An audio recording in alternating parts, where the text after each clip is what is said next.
Bismillahirrahmanirrahim. Alhamdulillahirabbil alamin wassalatu wassalamu ala asyrafil anbiya'i mursalin wa ala alihi wa ashabi ajma'in. Allahumma yassir wa la tu'assir wa tabikhir. Allahumma yassir wa la tu'assir wa tabikhir. Allahumma yassir wa la tu'assir wa tabikhir. Rabbi shrah li sadri wa yassir li amri wahlul 'uqdatam min lisani yafqahu qawli. Amin ya rabbal alamin. Jadi dalam pembahasan Iljamul Awam sudah 3 wadifah, sudah 3 tugas yang mesti dilakukan oleh awam, sudah disampaikan oleh Imam Al-Ghazali. Sekarang kita masuk ke tugas keempat. 6. Al-wadhifatur rabi'atu as-sukutu 'anis su'al. Tugas yang keempat adalah diam daripada bertanya. Diam daripada bertanya pada persoalan-persoalan yang rumit. Persoalan-persoalan yang membingungkan. Ya. Wadzalika wajibun 'alal awam, dan jangan bertanya, diam daripada bertanya itu wajib 'alal awam. Ingat, alal awam. Adapun selain awam itu harus bertanya dan mencari apa yang dimaksudkan daripada lafal-lafal mutasyabihat. Li'annahu, kenapa dilarang terhadap awam untuk bertanya? Li'annahu bisu'ali muta'aridun lima la yutikuhu wa khaidun fima laysa huwa ahlan lahu. Karena bahwa seseorang tersebut dengan sebab bertanya, karena bahwa sungguh orang awam dengan sebab bertanya, itu telah menghadirkan bagi sesuatu yang dia tidak mampu. Di luar kemampuannya, layutikuhu, yang tidak mampu awam tersebut akan memahaminya. Wa khaidun, dan mendalami, masuk menyelam pada sesuatu yang tidaklah orang tersebut itu ahli untuknya sesuatu. Jadi ada dua. Ini dilarang ini kenapa? Karena mafsadah yang muncul daripada bertanya itu lebih besar daripada tidak bertanya.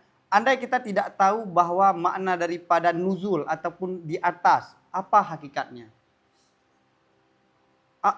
Ketidaktahuan itu tidak terlalu bermasalah, bahkan tidak bermasalah daripada bertanya yang mengakibatkan kepada sesat.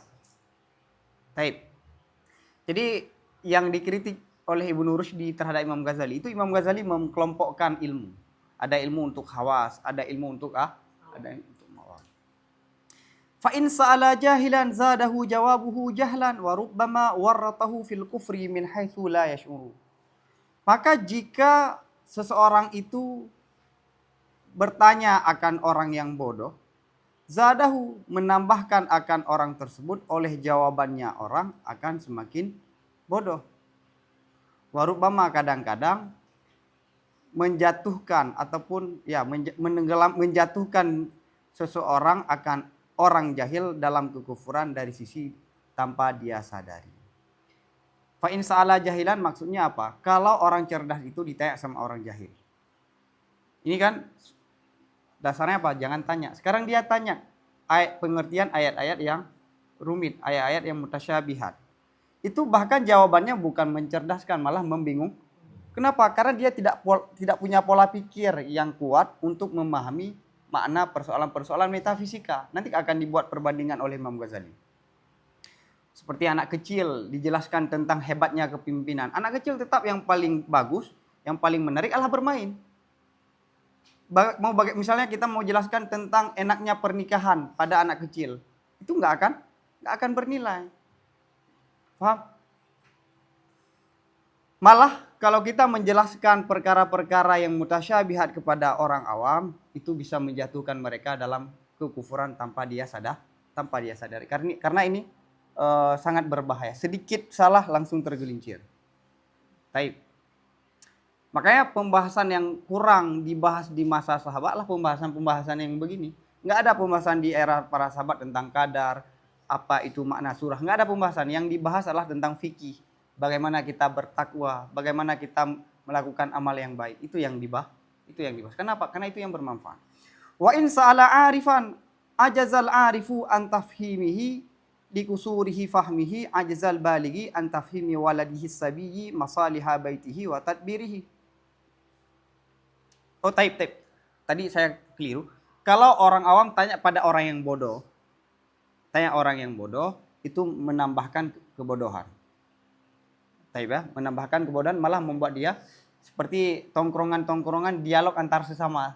Sama-sama tidak tahu. Kita dialog sama-sama tidak tahu. Biasa itu di tongkrongan-tongkrongan jam-jam 12 ke atas itu membahas hal-hal yang tidak penting. Malah hal-hal yang rumit. Paham ya?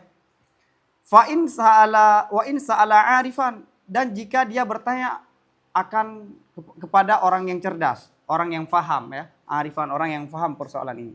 Ajazal arifu antafhimihi. Tidak mampu oleh orang yang cerdas tersebut daripada memberi paham terhadap orang awam. Karena kita mau mulai dari mana? Tidak mampu. Likusuri fahmihi ajzal balighi an tafhimi waladihi sabiyil masaliha baitihi wa tadbirhi. Karena tidak mampu memahaminya orang awam. Akan sebagai ketidakmampuan orang yang sudah dewasa daripada memberi faham anaknya yang masih kecil akan kepentingan-kepentingan rumahnya dan mengatur rumah. Kita orang tua menjelaskan kepada anak, kamu harus mengatur rumah, kamu harus membersihkan rumah, merapikan rumah. Itu tidak akan dia paham. Malah sulit kita menjelaskan itu. Kecuali lewat memberi contoh. Tapi dalam menjelaskan itu sulit karena isi pikirannya, dimensi pikiran anak kecil itu berbeda dengan orang yang sudah dewasa. Begitu juga antara orang yang alim dengan awam. Maka salah satu ujian terbesar bagi orang yang cerdas itu disuruh menjelaskan perkara-perkara yang sulit kepada orang yang bodoh. Makanya di Persia dulu dalam kitab Tazkiratus Sami' kalau tidak salah dijelaskan kalau ada cendekiawan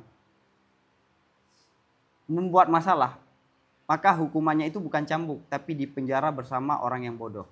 Karena orang yang cerdas hidup dengan orang yang bodoh itu adalah ujian yang paling besar, siksaan yang paling besar.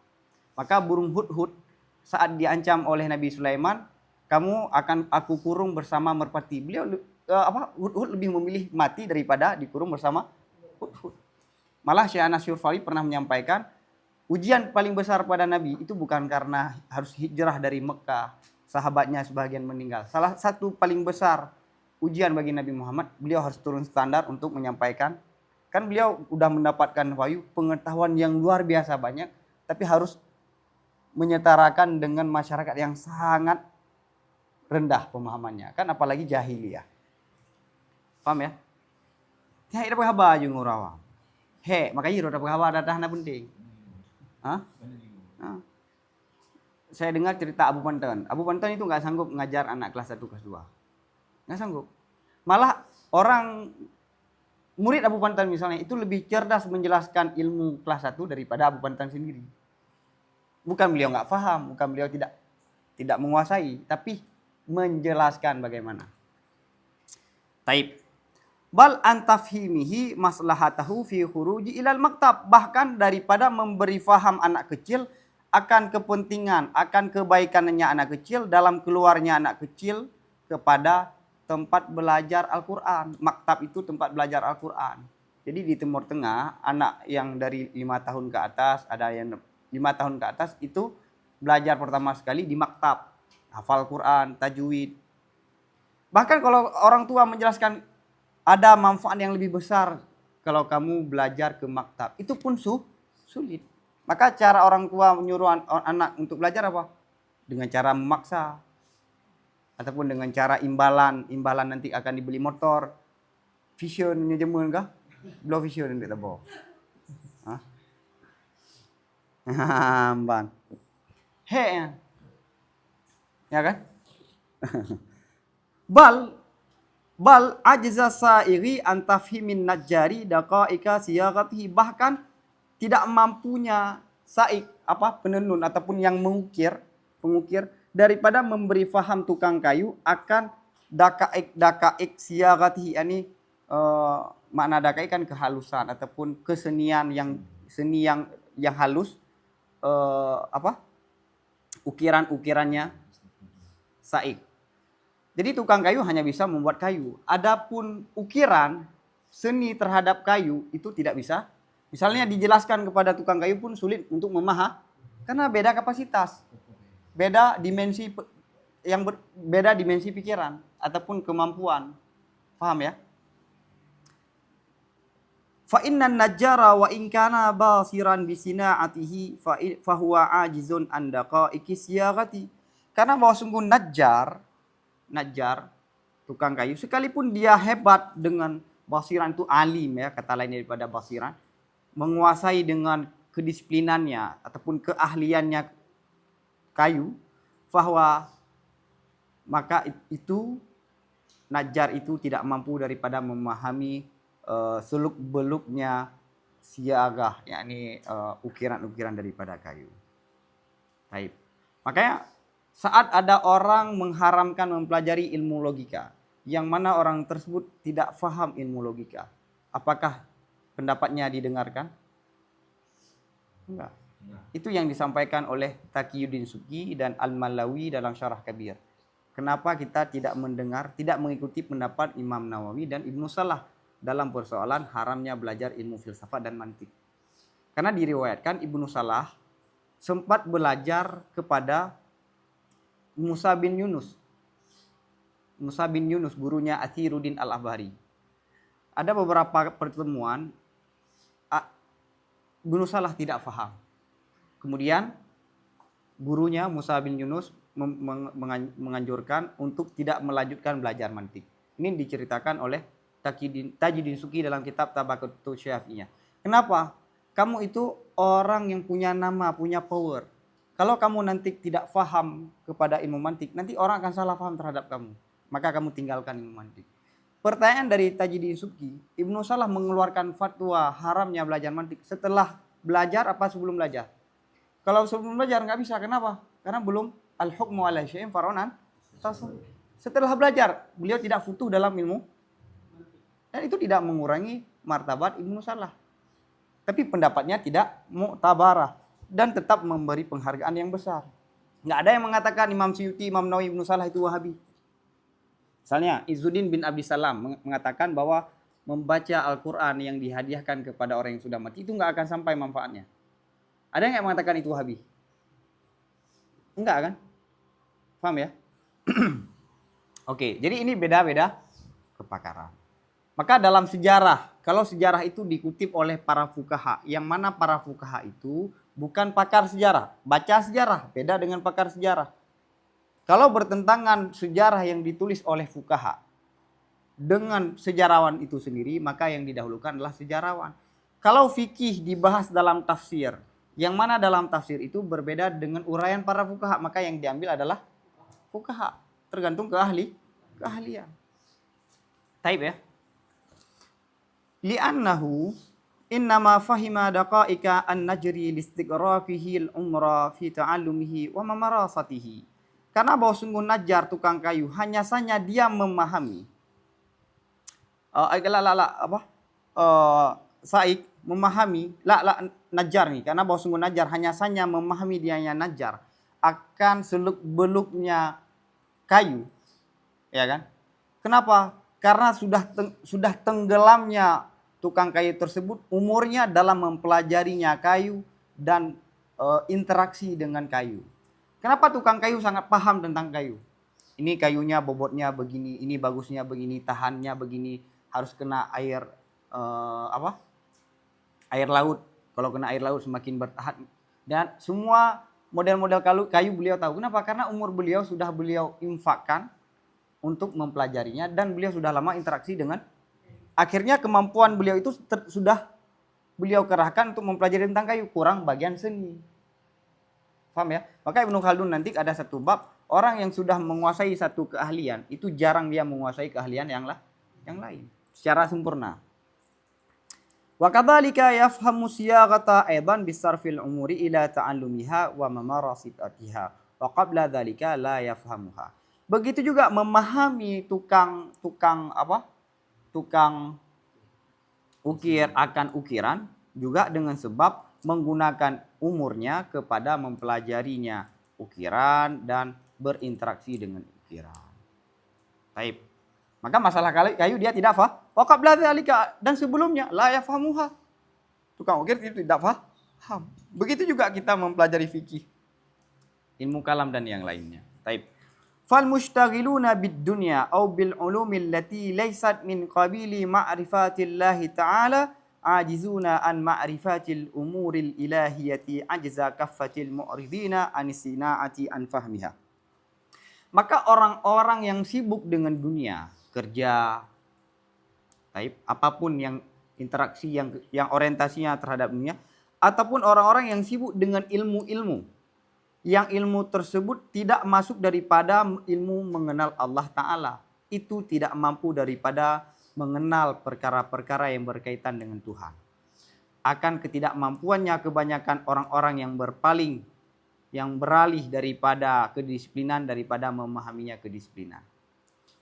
Jadi orang yang tidak faham dengan, orang yang tidak mendalami ilmu yang berkaitan dengan ketuhanan, maka dia tidak akan paham memahami tentang ketuhanan. Persis seperti orang yang tidak mempelajari kayu, ataupun misalnya tidak mengetahui tentang dunia otomotif. Maka kita akan penasaran bagaimana mobil itu bisa jalan, bagaimana bisa hidup. Tapi bagi orang yang sudah masuk dalam dunia itu biasa saja. Bagi orang awam, fisika itu hampir seperti sihir. Ya kan? Hampir sihir. Tapi bagi fisikawan itu hal biasa. Taib ya. Maka orang awam kenapa tidak diperbolehkan untuk masuk dalam pembahasan metafisika yang sulit? Karena bukan ranahnya.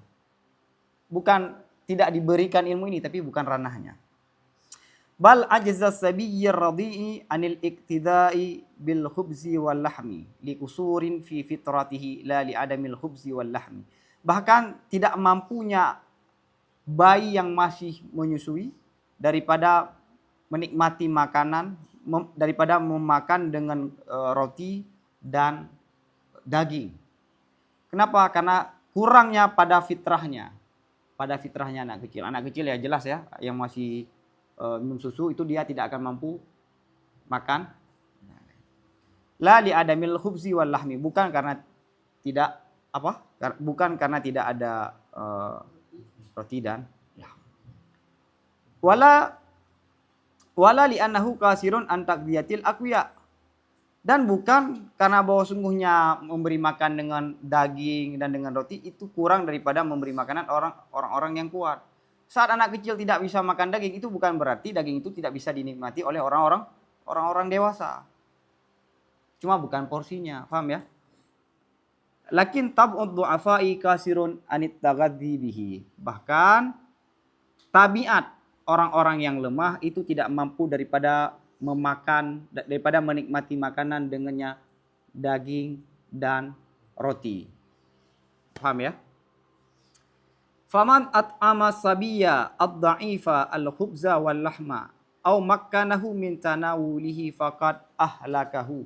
Maka orang-orang yang memberi makanan anak kecil yang masih lemah, akan apa yang dia beri? Akan roti dan daging. Au makkanahu, ataupun memungkinkan seseorang akan anak bayi daripada meraihnya. Jadi yang pertama kita memberi makan ataupun kita mengarahkan dia untuk makan daging. Fakat ahlakahu, maka sama dengan orang tersebut telah mencelakai anak kecil tersebut. Jadi adil nih, ini tidak dijelaskan kepada awam, adil. Fakadzalikal amiyu idza talaba bisuali hadhil ma'ani, maka begitu juga orang awam apabila dia meminta dengan bertanya akan ini makna-makna ini hadis-hadis ataupun ayat mutasyabihat, wajaba zajruhu wa man'uhu wa darbuhu bidirrah, wajiblah melarangnya dan mencegahnya dan mencambuknya dengan kayu. Repot yang dilakukan oleh Sayyidina Umar, kama kana yaf'aluhu Umar radhiyallahu anhu bi kulli man sa'ala anil ayatil mutasyabih, sebagaimana yang telah dilakukan oleh Sayyidina Umar dengan setiap orang-orang yang bertanya daripada ayat mutasyabihat. Kiban turah ar-Rahman sedap. Nah lah kira-kira. Ana lagi anji. Ya kan? Jadi, benar. Itu kebijakan Sayyidina Umar. Karena untuk menjaga ketertiban cara berpikir. Misalnya begini. Di Indonesia dibolehkan nggak pikiran-pikiran yang tidak setuju dengan NKRI? Ditangkap nggak? Ditangkap, malah dipenjara bisa jadi seumur hidup. Kenapa? Karena untuk menjaga kestabilan umum, menjaga keutuhan negara, kesatuan negara. Begitu juga, ini akan menimbulkan pemahaman-pemahaman yang salah dan chaos. dan terjadi pergeseran di masyarakat daripada persoalan-persoalan yang pada dasarnya mereka tidak paham, maka tutup pintu saddu zarah. Adapun di masa abad keempat, masa-masa para khalaf, kenapa membuka pintu? Karena emang orang sudah masuk. Dulu masih bisa dikontrol hanya 1-2 orang yang tidak, seperti ada ungkapan kan, manusia itu hanya berapa? 3 apa 4? Palibun. Yangnya manusia urun untuk ilmiah gimana? Nas manusia yang benar-benar manusia adalah alim, murid, dan orang yang mendengarnya. Yang kenya hamajun hamaji. Coba lihat itu teks itu dikeluarkan di era para sahabat yang emang tak sangat sedikit orang yang tidak belajar agama ataupun yang fokus dengan zikir ataupun dengan ibadah ataupun dengan hal-hal yang bermanfaat. Sangat sedikit. Jut tanda teh yang emang urung hana jabut. Adapun jino jut tanda teh urung jabut. Nyai gampang kan jut taduri paduro. Makanya yang khabariyah watean. Kan kena pegah mandum lagi yang khabariyah bahwa orang yang manusia, yakni dalam konteks yang beliau tahu di masanya, manusia hanya alim, muta'alim, wa sami. Selain itu hamajun hamaji. You know hamajun hamaji sang bisa di kita lep. Baik. Wa kama fa'alahu sallallahu alaihi wasallam fil inkari ala qaumin ra'ahum khadu fi mas'alatil qadari wa sa'alu anhu. Dan sebagaimana yang telah dilakukan oleh Nabi sallallahu alaihi wasallam dalam mengingkari terhadap komunitas yang Nabi melihat komunitas tersebut telah mendalami pada persoalan qadar dan mereka bertanya daripada persoalan qadar daripada Nabi. Faqala, dan Nabi berkata, afa bihadza umirtum? Apakah ini yang kalian diperintahkan? Kalian diperintahkan untuk membahas ini kah? Faqala alaihi salam, dan Nabi sallallahu alaihi wasallam berkata, innama halaka man kana qablakum bi kathrati su'al. Hanya saya celakalah orang-orang sebelum kalian dengan banyak tacok lagi tanya beledak kata mayam. Jadi Nabi mengatakan orang dulu celaka, masa Nabi Musa banyak celaka karena banyak Jadi tanya teka kira-kira 60 jauh beli innama halaka. Ini persoalan-persoalan yang andai dia masuk malah membuat dia makin sesat. Ya. Jadi masalahnya apa? Kita memahami teks tapi tidak memahami konteks itu apa. Hadis ini diperuntukkan bagaimana? Konteksnya bagaimana? Paham ya? Au lafdhu hadza ma'nahu kama ishtahara fil khabar. Ataupun lafalnya ini maknanya sebagaimana yang telah masyhur pada khabar ataupun maknanya yang serupa dengan ini. Yang sebagaimana yang sudah masyhur. Ya, sebagaimana yang sudah kita sampaikan. Umat Nabi Musa tidak diperboleh bertanya, sedangkan Nabi Musa banyak bertanya. Murid itu harus banyak bertanya. Baik ya. Walihada, ini penting yo. Kururung mimbarnya ini penting. Walihada, dan karena ini, aku berkata. Ya yahrumu 'alal wu'at ala ru'usil manabiri al jawabu an hadhil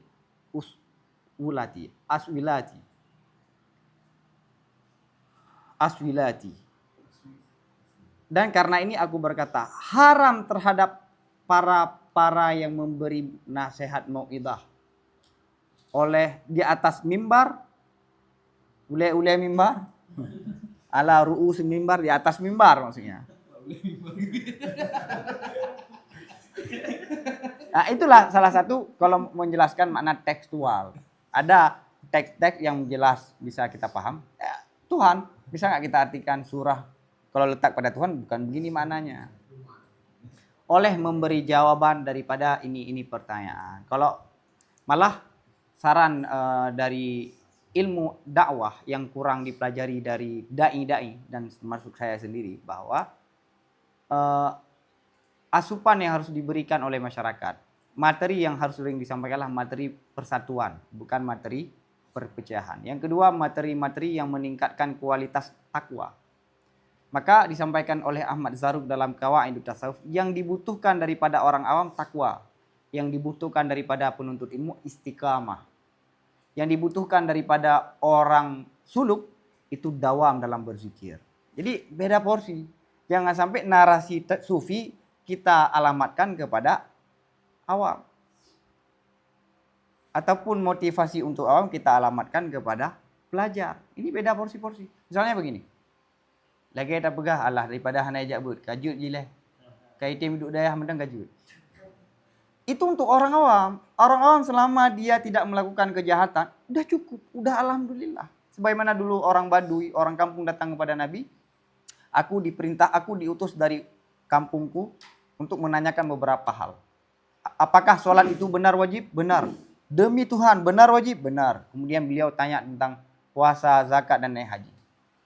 Dah selesai. Saya tidak menambahkan dan tidak kurang. Kemudian beliau pulang. Dan Nabi mengatakan, kalau dia benar, maka dia sudah cukup untuk masuk surga. Awam yang penting takwa. Adapun standar penuntut ilmu itu ada standar. Buktinya apa? Ada kurikulum kan? Ada jenjang-jenjang untuk meningkatkan kualitas. Jadi hanya cerita daripada nyembah orang kampung. Orang kampung itu standarnya minimal tidak melakukan maksiat dosa besar ya. Biar sampai anak tinggal main roh tak kena orang kampung kan mana sih. Begitu juga adapun standar pelajar itu standar maksimal ataupun paling kurang setengah daripada maksimal. Apa bedanya orang alim sama orang awam? Kalau standarnya sama. Ibadah orang alim itu harus medang ilmu ibadah. Karena kepada yang mengatakan Allah, ilmu adalah rasul ibadah.